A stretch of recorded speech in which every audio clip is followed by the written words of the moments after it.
Canada के दारुल-हुकूमत Ottawa में इस्लाम दुश्मनी की एक और मिसाल।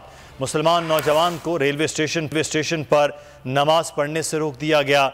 गार्ड ने मुसलमान नौजवान को आइंदा रेलवे स्टेशन की हुदूद में नमाज पढ़ने की वार्निंग भी दी। कनाडा में मुस्लिम दुश्मनी उरूज पर रेलवे स्टेशन पर नौजवान को नमाज की अदायगी से रोक दिया गया। ओटावा के रेलवे स्टेशन पर तैनात गार्ड ने अहमद को नमाज पढ़ने से रोका। कहा कि आपकी नमाज पढ़ने से दूसरे लोग डिस्टर्ब होंगे। गार्ड ने नौजवान को आइंदा रेलवे स्टेशन की हुदूद में नमाज न पढ़ने की वार्निंग भी दी।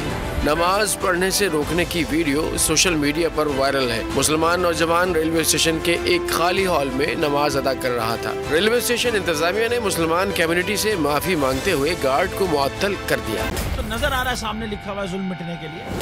दो चीजों से मिटेगा भाई, एक अदल की कुर्सी पे जो लोग बैठते हैं ना, वो अदल के हिसाब से फैसले करने लगे। दूसरा कौम निकल खड़ी उस जुल्म के खिलाफ, तो जुल्म खत्म हो जाएगा। या इन दोनों में से कोई एक चीज हो जाए या दोनों हो जाए। अगर 420 का मुकदमा था, उस वक्त अदलिया में जो लोग बैठे हुए केस देख रहे थे वो पूछते ना यार चीट हुआ कौन है। जब उनको दिखता कोई चीट नहीं हुआ, केस खत्म कर देते। तो जालिम जुल्म कर ही नहीं पाता। 9 जजेस ने नोट बिफोर किया मेरे केस को यार, 1.5 साल चला। शख्सी जमानत का केस, सेम केस इस्लामाबाद में कर दिया। एक ही इल्जाम पे 2 केस हो नहीं सकते भाई।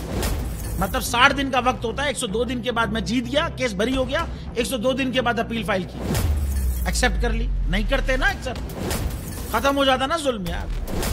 भरी अदालत में मुझे बरी कर दिया, फिर पता नहीं क्या हुआ 2.5 घंटे बाद का नोट बिफोर। मैं नहीं सुनता ये केस, खड़े रहते अपने फैसले पे, मिट जाता जुल्म।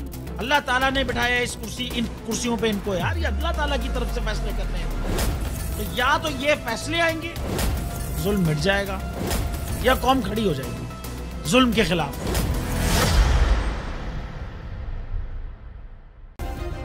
सब्सक्राइब करें और बेल दबाएं ताकि कोई खबर रह न जाए।